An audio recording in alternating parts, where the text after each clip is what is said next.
Good evening basic sir. Maths. Good evening. Basic maths अपन नया topic start करो इसमें, basic maths used in physics. Basic maths in physics. So this is the new topic today here. Basic maths in physics.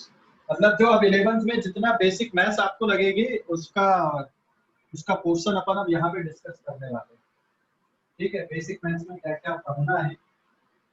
Trigonometry का थोड़ा सा आगे का part अपने को पढ़ना है। ट्रिग्नोमेट्री का कैलकुलस मतलब इंटीग्रेशन डिफरेंशिएशन ये थोड़ा सा नया है।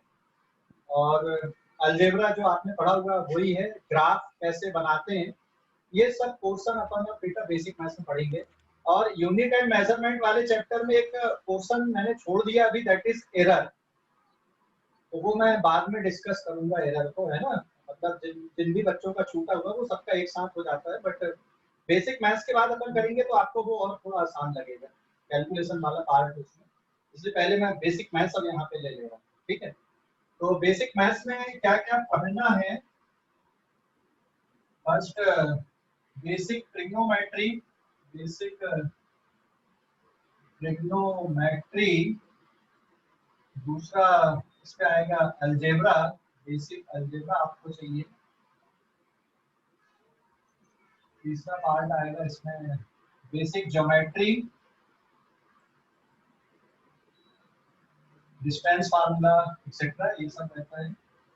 फिर ग्राफ, ग्राफ साथ में चलते हैं अपने। फिर आता है कैलकुलस वाला जो पार्ट है। कैलकुलस में integration and differentiation. So differentiation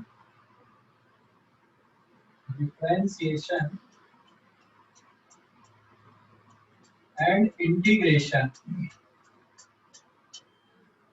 तो बेसिक मैथ्स इन फिजिक्स में इतने पार्ट की अपन स्टडी करते हैं, मतलब इतनी अगर मैथ्स हमको आती है, 10 से 15 लेक्चर इस पे लगते हैं, उतनी मैथ्स अगर आती तो फिजिक्स में हमको आगे 11 12 में कोई तकलीफ नहीं होती है। तो बहुत अच्छे से आपको ये करना है, क्योंकि हर कहीं पे ये आपको यूज देखेंगे इसके और यूजेस आएंगे। Basic trigonometry, basic algebra, basic geometry, graph etcetera, और जो कैलकुलस वाला पार्ट है हर कहीं पे आपको दिखेंगे। ठीक है, समझ गए, तो अच्छे से करना इनको। तो सबसे पहले अपन चालू करते हैं दैट इज बेसिक ट्रिग्नोमेट्री। इस पेज का चाहो तो गुड स्क्रीनशॉट इवनिंग ले लो, sir. But good evening, but this is the introduction part. आपको चाहो तो इसका स्क्रीनशॉट ले लो। ठीक है, ये इंट्रोडक्शन है कि हाँ क्या क्या सर। पढ़ने वाले हैं अपन इसमें। सर तो डिफरेंशिएशन के नीचे क्या है? Integration, integration, integration.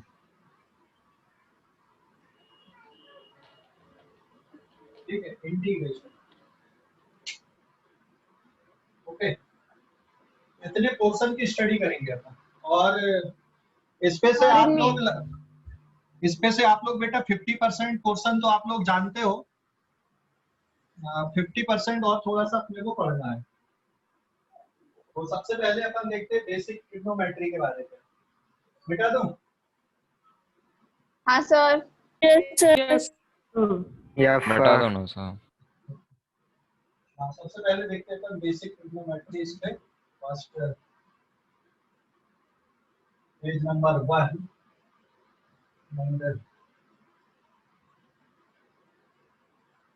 Basic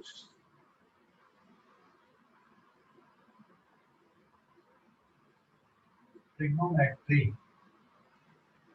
basic trigonometry, ठीक है।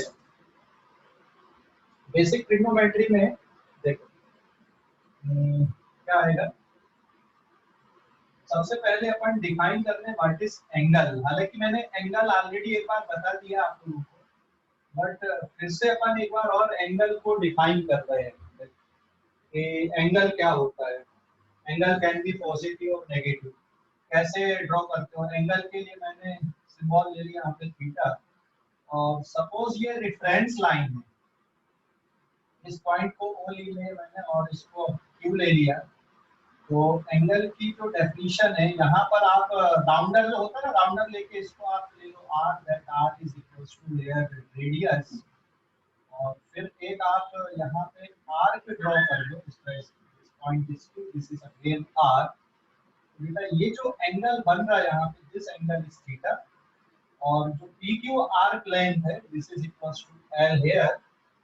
तो एंगल की जो डेफिनेशन है वो किसके बराबर होती है? So angle theta is defined as arc length divided by radius. ये डेफिनेशन होती है एंगल की, arc length divided by radius, this is the definition of angle. So arc length अगर आप देखोगे तो ये किसके बराबर दिख रही है? This is PQ upon R, या फिर L upon R, that is equals to theta. अब इसकी जो SI यूनिट होती है, थीटा की SI यूनिट क्या होती है? In radian. आप इसको रेडियन में कब मेजर करोगे? अगर मान लो आपने लेंथ को मीटर में लिया, रेडियस को मीटर में लिया, तो ये रेडियन में आएगा। या फिर लेंथ आपने सेंटीमीटर में लिया, रेडियस सेंटीमीटर में लो तो रेडियन में बनेगा। या लेंथ मिलीमीटर में ले लो, रेडियस मिलीमीटर में ले लो, तो ये लेंथ बनेगा एक्सेट्रा। मतलब आर्क लेंथ और रेडियस की यूनिट सेम होनी चाहिए। आर्क लेंथ और रेडियस की यूनिट अगर सेम है तो ये रेडियन में आंसर आएगा। और एक और दूसरा मेजर होता है, दैट इज डिग्री। डिग्री के बारे में आप लोग जानते हो, रेडियन के बारे में अब पहले भी मैंने बताया था जब हमने पार्सेक को डिफाइन किया था, तो वहां भी मैंने एक बेसिक डिस्कशन किया था इसका, बट एक बार और ये हो गया यहाँ पे, है ना। सो लेंथ मीटर में, रेडियस मीटर में, तो आंसर रेडियन में आएगा। या सेंटीमीटर सेंटीमीटर, मिलीमीटर तो मिलीमीटर, किलोमीटर लिखोगे तो किलोमीटर लिख दो। मतलब दोनों की यूनिट सेम होनी चाहिए, तो ये रेडियन में आएगा। और रेडियन और डिग्री एक दूसरे से रिलेटेड होते हैं, वो कैसे रिलेट होते हैं फिर से मैं बताऊंगा अभी। सो this is the definition of angle. तो एंगल कैसी क्वांटिटी है? लेंथ अपॉन रेडियस आप कर रहे हो, मतलब ये डायमेंशन लेस है। This is the dimension less physical quantity but have SI unit. ये कौन सी यूनिट है? This is the SI unit, in radian नहीं। सो SI unit of angle is radian, और रेडियन के लिए सिंबल सिर्फ RA होता है। This is the symbol for radian, RA। ठीक है, रेडियन के लिए सिंबल बेटा RA होता है। तो आप लोग इसको ध्यान पे रखें। समझ गए? समझ गए? डाउट है? हेलो, समझ गए? इतना ही डाउट है किसी को कुछ? समझ गए बेटा? समझ गए सर। ओके, आप लोग इस पेज का स्क्रीनशॉट ले लो जल्दी से, इस पेज का स्क्रीनशॉट ले लो। हाँ बोलो बेटा। Theta is equal to PQ upon R लिखा है, तो PQ के ऊपर जो सिंबल दिया है अच्छा, उसका वो सिंबल बेटा आर्क लेंथ के लिए लिखते हैं अपन, PQ नहीं लिखते जनरली। जब हम आर्क लेंथ के लिए यूज करते तो सिंबल ऊपर बनाते, वो एरो टाइप का है ना, कर्व बना रहा है, कर्व वाली एरो, वो स्ट्रेट एरो नहीं है। स्ट्रेट एरो वेक्टर के लिए बनता है, ये जो कर्व वाली एरो दिख रही है ये आर्क लेंथ के लिए बनाया है अपन ने। समझ गए अभी कि नहीं? हेलो, हाँ सर। हाँ, सिंबल है वो, आर्क लेंथ के लिए सिंबल यूज करते हैं सर। ओके, तो इस पेज का स्क्रीनशॉट ले लो, this is the first page here. तो angle dimension less physical quantity है बट इसकी SI यूनिट होती है, और SI यूनिट क्या है? रेडियन इसकी SI यूनिट है। ठीक है, radian is the SI unit. ले लिए स्क्रीनशॉट। अब सेकंड पेज पे जा रहा हूं मैं, और जो बच्चे साथ में लिखते चल रहे हैं तो उनको जरूरत नहीं है। जो बच्चे साथ में नहीं लिखते हैं, बाद में नोट्स बनाते हैं, तो वो स्क्रीनशॉट ले सकते हैं। वो नेक्स्ट आएगा, एंगल कैन बी पॉजिटिव और negative. Angle can be positive और नेगेटिव। ठीक है, एंगल कैन बी पॉजिटिव और negative. Page number 2, angle can be positive और नेगेटिव। तो पॉजिटिव एंगल कब होता है, नेगेटिव एंगल कब होता है? So theta can be positive और नेगेटिव।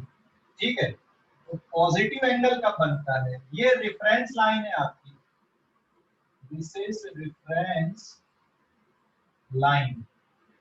और अगर आपने रेफरेंस लाइन से, ये पॉइंट क्यू है, एंटी क्लॉकवाइज डायरेक्शन पे आप देख रहे हो, मतलब ऊपर की तरफ जब आप घूम रहे हो, तो ये जो एंगल बनेगा this is the positive angle here, anti clockwise घूमने पे।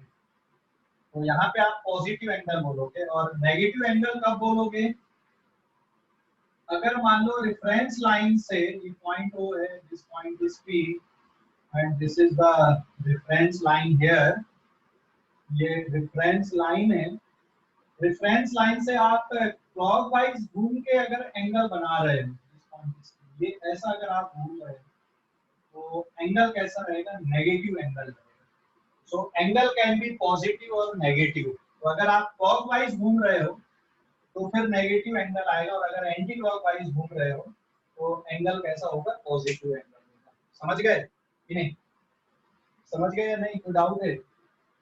समझ गए। हाँ, तो इस पेज का भी स्क्रीनशॉट ले लो आप लोग, इस पेज का भी स्क्रीनशॉट लो। सर वो निगेटिव वाला फिर से बताओ ना प्लीज। हाँ, अगर मान लो आप रेफरेंस लाइन से कैसे घूम रहे? क्लॉकवाइज घूम रहे। रेफरेंस लाइन से क्लॉकवाइज अगर आप घूम रहे हो तो एंगल कैसा आएगा? नेगेटिव। और रेफरेंस लाइन से आप एंटी क्लॉकवाइज घूम रहे हो तो एंगल कैसा बनेगा बेटा? पॉजिटिव एंगल कहलाएगा। ठीक है? जैसे अगर यहाँ पे मान लो ये आपका ऊपर की तरफ ये 30 डिग्री का एंगल है, so this angle theta can be written as +30। और अगर मान लो यहाँ पर भी आपने 30 डिग्री लिखा है तो this angle is equal to -30 degree, ऐसा रहेगा। अभी समझ गए कि नहीं? हेलो, समझ गए? समझ गए सर। Okay, yes sir. हाँ, तो एंगल कैन बी पॉजिटिव और नेगेटिव। इस पेज का स्क्रीनशॉट ले लो अभी, इस पेज का स्क्रीनशॉट लो। एंगल कैन बी पॉजिटिव और नेगेटिव।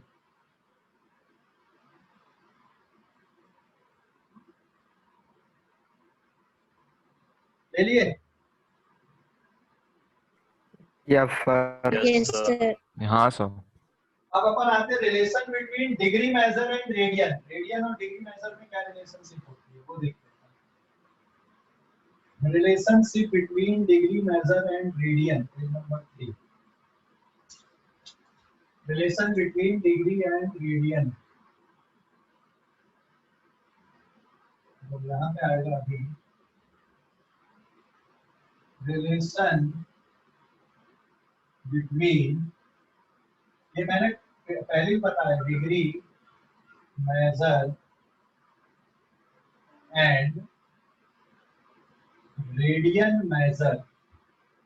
डिग्री मेजर और रेडियन मेजर में क्या रिलेशनशिप है? तो this is the relation between degree measure and radian. ठीक है, ये किस तरह से होती है? आप डिग्री से फैमिलियर हो, रेडियन से फैमिलियर नहीं, लेकिन अब आगे से भी आप रेडियन से भी फैमिलियर होना है हमको।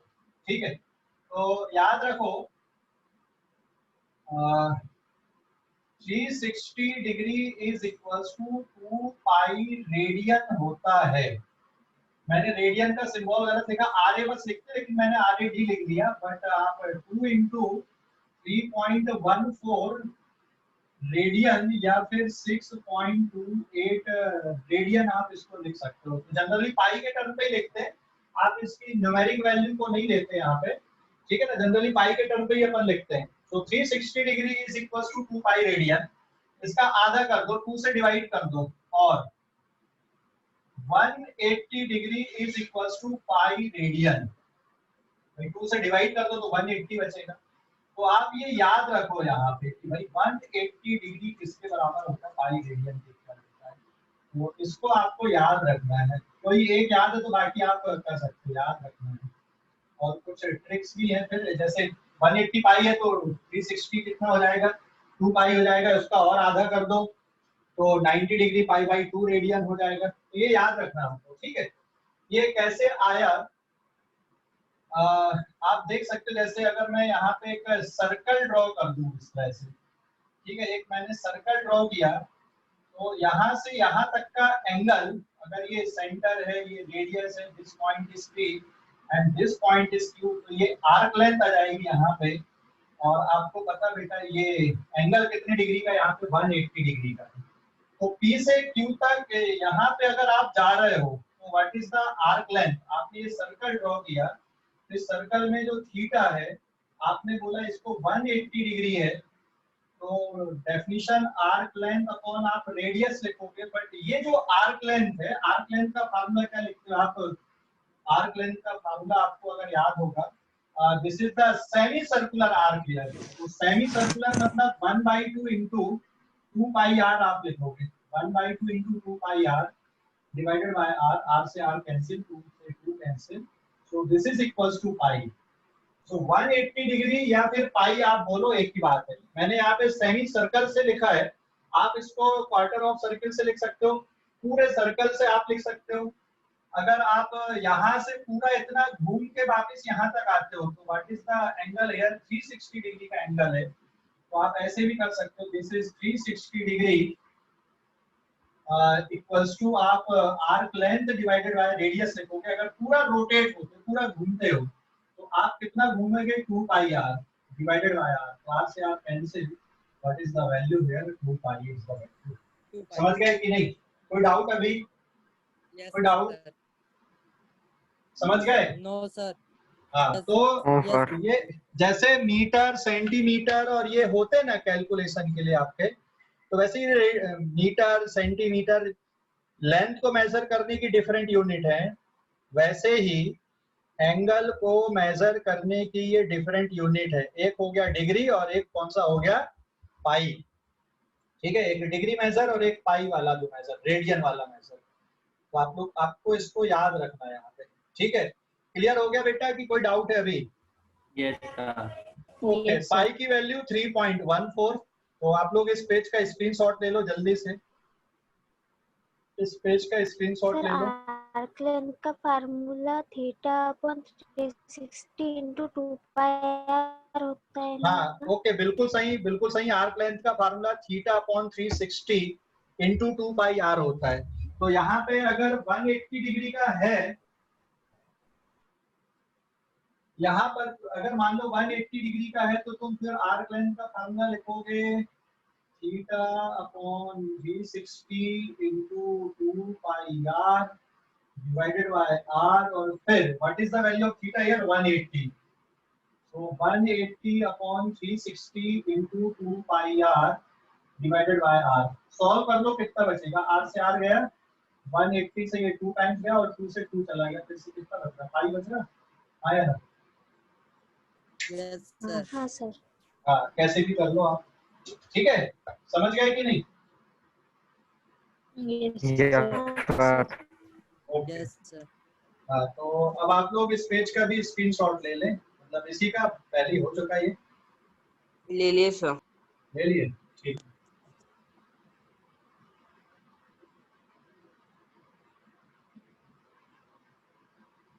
तो रिलेशन समझ गए? अब पेज नंबर 4 में कुछ टर्म्स में लिखा हूं जिनको सीधे सीधे आपको क्या करना है? याद करना है। पेज नंबर 4 और सॉल्यूशन भी बताऊंगा, लेकिन आगे के लिए आप लोग याद रखो। So this is page number 4। क्या पढ़े अपन ने? 180 degree, 180 degree is equals to pi radian. हाँ है ना? तो 1 डिग्री इक्वल्स टू कितना जाएगा? 1 degree equals to pi upon 180। इस पे कोई मुश्किल किसी को? 1 डिग्री पाई अपॉन 180 आया ना? है क्या?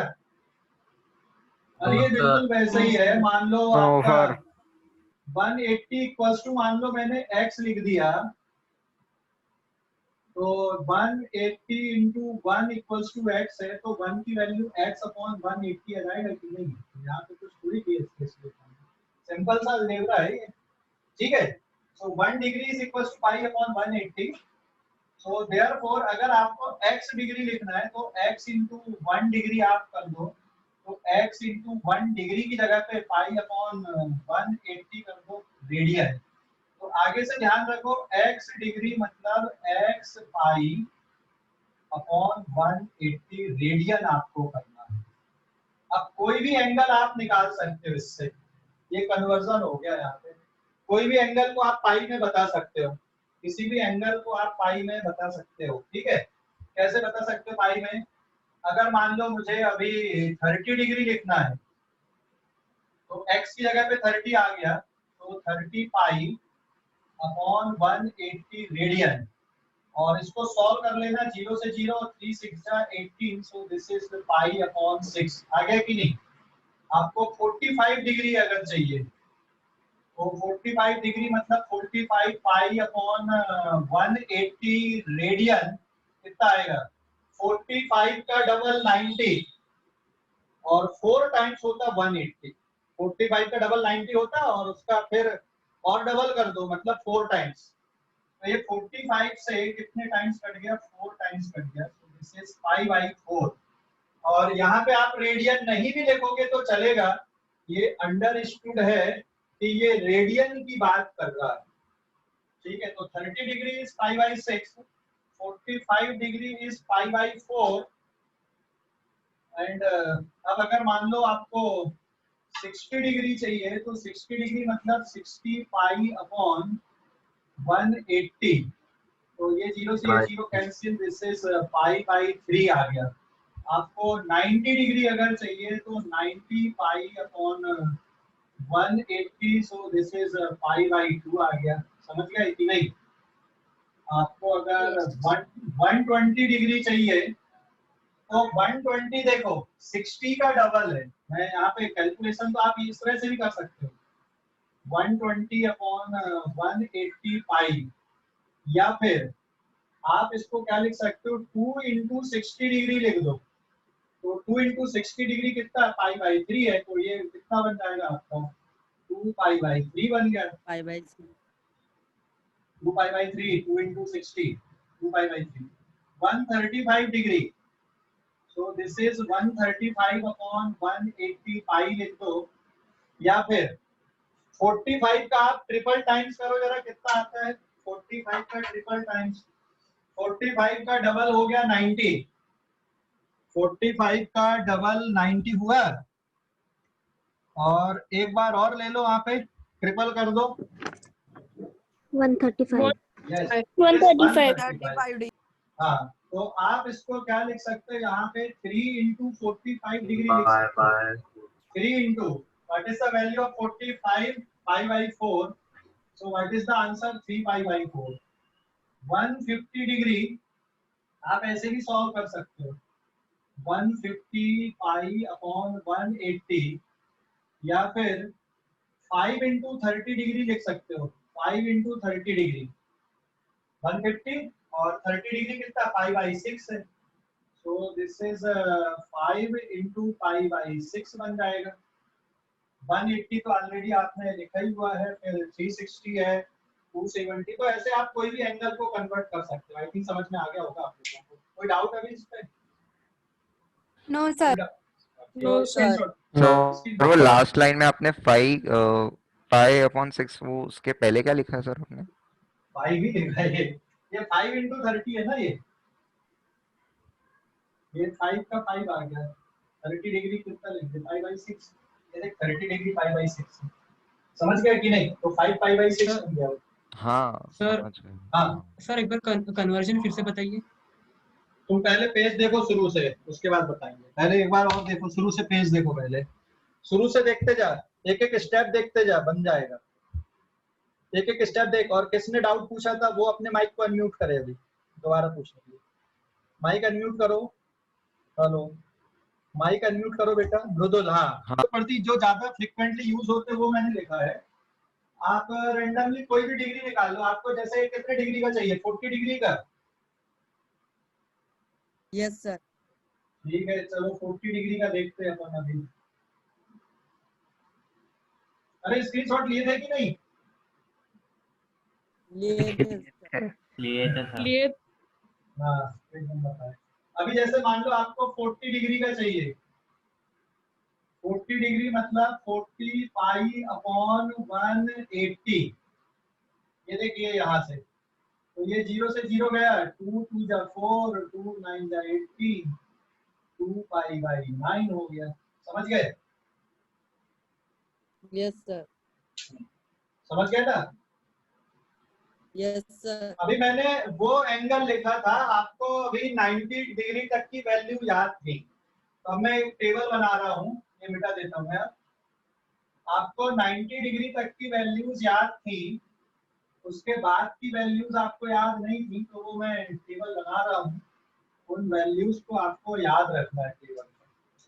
ठीक है, 180 तक हमको वैल्यू चाहिए, तो this is 0 degree, 30 degree, 45 degree, 60 degree, 90 degree, 120, 135, 150 और 180। अभी 180 डिग्री तक। हाँ, तो 0 को 0 लिखते हैं अपन, ये π/6 है, ये π/4 है, ये π/3 है, ये π/2 है, ये 2π/3 आएगा, क्योंकि 120 60 का डबल है, 2 × 60, फिर 135 आएगा 3π/4, ये 45 से निकल के आया है ना, और ये आएगा 5π/6, ये किससे निकल के आया, 30 से, और ये वैल्यू होगी आपकी पाई।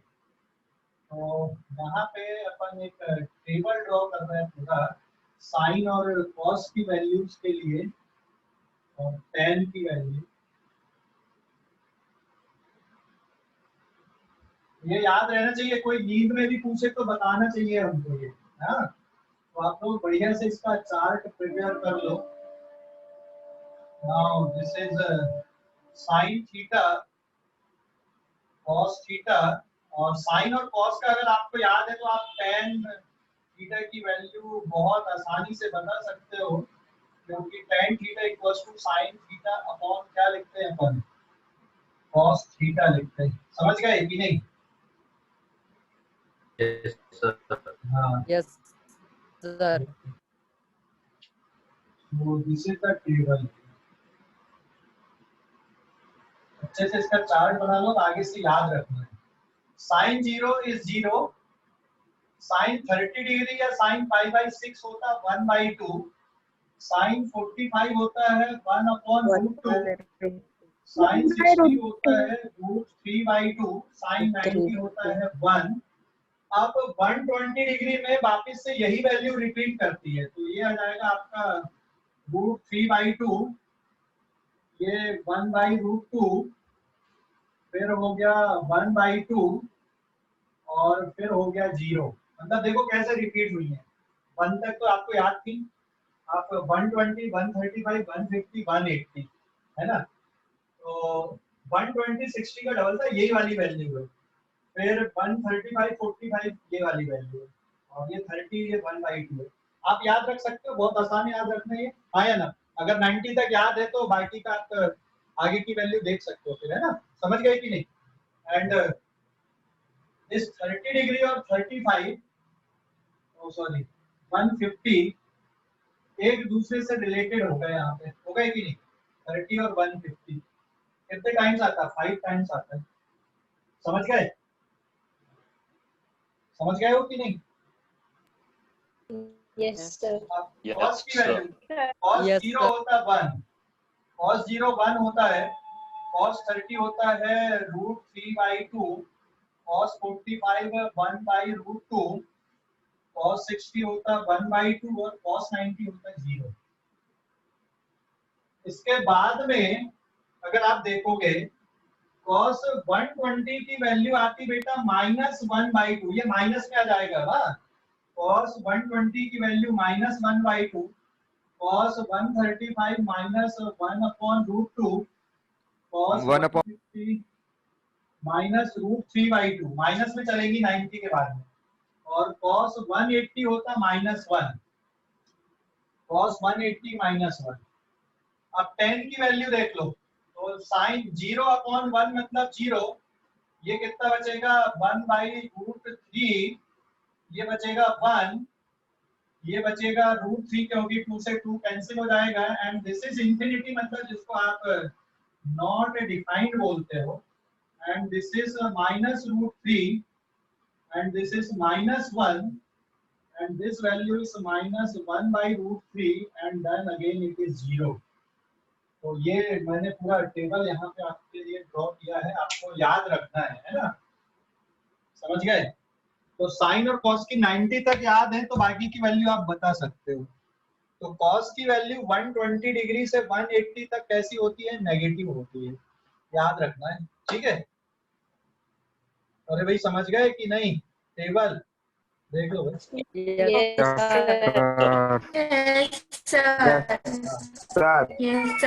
Yes, sir. Yes. स्क्रीनशॉट ले लो, अभी इस पेज का स्क्रीनशॉट ले लो। सर लीजिए। ओके। सर साइन में माइनस नहीं आएगा 120 के बाद? नहीं नहीं, साइन में माइनस नहीं रहता, साइन की वैल्यू प्लस ही रहती है, ठीक है? Yes sir. साइन की वैल्यू प्लस में रहती है, साइन माइनस में नहीं आता। चलिए क्या इसमें कोसेक सेक एंड कॉट का काम नहीं रहता क्या? काम रहता, लेकिन मैंने कोसेक क्यों नहीं बताया, बताओ आपको। कोसेक इक्वल्स टू क्या होता है? 1/sin theta. Sec equals to क्या होता है? 1/cos theta. तो ये जो, अगर आपको इतनी वैल्यू याद है तो वो तो आप निकाल ही सकते हो ना, उसमें कुछ ऐसा थोड़ी नहीं कि आप नहीं निकाल सकते। कॉट थीटा की वैल्यू नहीं निकाल सकते। हाँ हाँ सर। सर कोसेक भी पॉजिटिव में आएगा ना 90? हाँ, कोसेक भी पॉजिटिव आएगा 90 के बाद में, लेकिन सेक थीटा क्या होगा? 90 के बाद में नेगेटिव आएगा सेक थीटा, समझ गए? सेक थीटा 90 डिग्री के बाद नेगेटिव आएगा, कॉट थीटा 90 के बाद नेगेटिव रहेगा 180 तक, और ये 180 पे खत्म नहीं होता है, पूरा 360 तक जाता है, ध्यान रखना। ये 180 पे खत्म नहीं होती कहानी, और आगे तक जाती है, 360 तक जाती है, इतनी जल्दी खत्म नहीं होती इनकी कहानी, ठीक है? अरे भाई समझ गए? Yes sir. हाँ, स्क्रीनशॉट ले लो इसका, जल्दी से स्क्रीनशॉट ले लो इसका। ले लिए सर। ले लिए हो गया सर।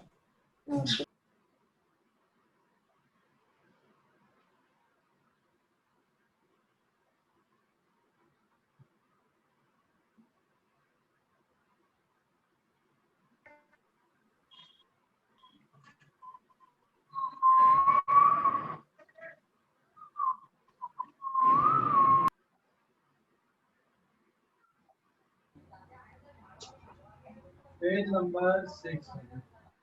अब इसको याद रखना है आप लोगों को। अगर मान लो कोई ट्रायंगल बना, राइट ट्रायंगल बना कोई, यस सर, हाइपोटेन्यूज इसकी 5 यूनिट है, मान लो 5 सेंटीमीटर है, ये 3 सेंटीमीटर है और ये 4 सेंटीमीटर है, ये 90 डिग्री का एंगल है, this is A B and C. Pythagoras theorem लगती है यहाँ पे कि नहीं लगती? 5 का स्क्वायर इक्वल्स टू 4 का स्क्वायर प्लस 3 का स्क्वायर होता है ना, आया ना? हाँ। लगती है ना पाइथागोरस? तो आगे याद रखना, ये जो एंगल होता है ये लगभग 37 डिग्री का होता है, और ये एंगल कितने का होगा? 53 प्लस 37 90, और प्लस 90 कितना हो गया टोटल? 180 डिग्री हो गए ना, हो गए कि नहीं? Yes. तो अब ये इस ट्रायंगल को याद रखो आप लोग। जैसे मान लो कहीं पे आता है कि भाई sine theta is equal to 3/5 है, साइन थीटा मान लो 3/5 है, तो थीटा की वैल्यू कितनी डिग्री होगी? तो what is the value of theta here? यहाँ पर से देख के बताओ। साइन परपेंडिकुलर अपॉन हाइपोटेन्यूज मतलब 3/5 है, तो एंगल कितने डिग्री का दिख रहा है यहाँ पे आपको? 37 डिग्री का दिख रहा है। और अगर मान लो sine theta is equals to 4/5 दिख रहा है, तो what is the value of theta? What is the value of theta here? 53। अरे परपेंडिकुलर ये रहेगा ना, 4 अपोजिट साइड ये आएगी, अपोजिट साइड अपॉन हाइपोटेन्यूज, तो थीटा हियर कितने डिग्री का? ये 53 डिग्री का है। तो आगे से याद रखो, हाँ, ऐसे ही आप कॉस के लिए लिख सकते हो, कॉस 37 डिग्री, मैं यहाँ पे सीधे सीधे लिख दूंगा, साइन 37 स्क्रीन ब्लैक कर रही है। नहीं ना बेटा, बराबर चल रहा मेरे तरफ से। साइन हाँ सर, 37 बराबर चल डिग्री रहा है। इज 3/5, cos 37 डिग्री इज कितना आएगा?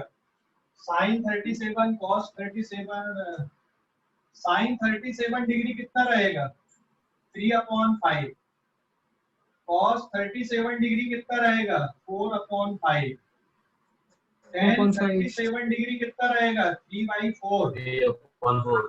हाँ, फिर साइन 53 डिग्री अगर देखोगे तो साइन 53 डिग्री 4/5।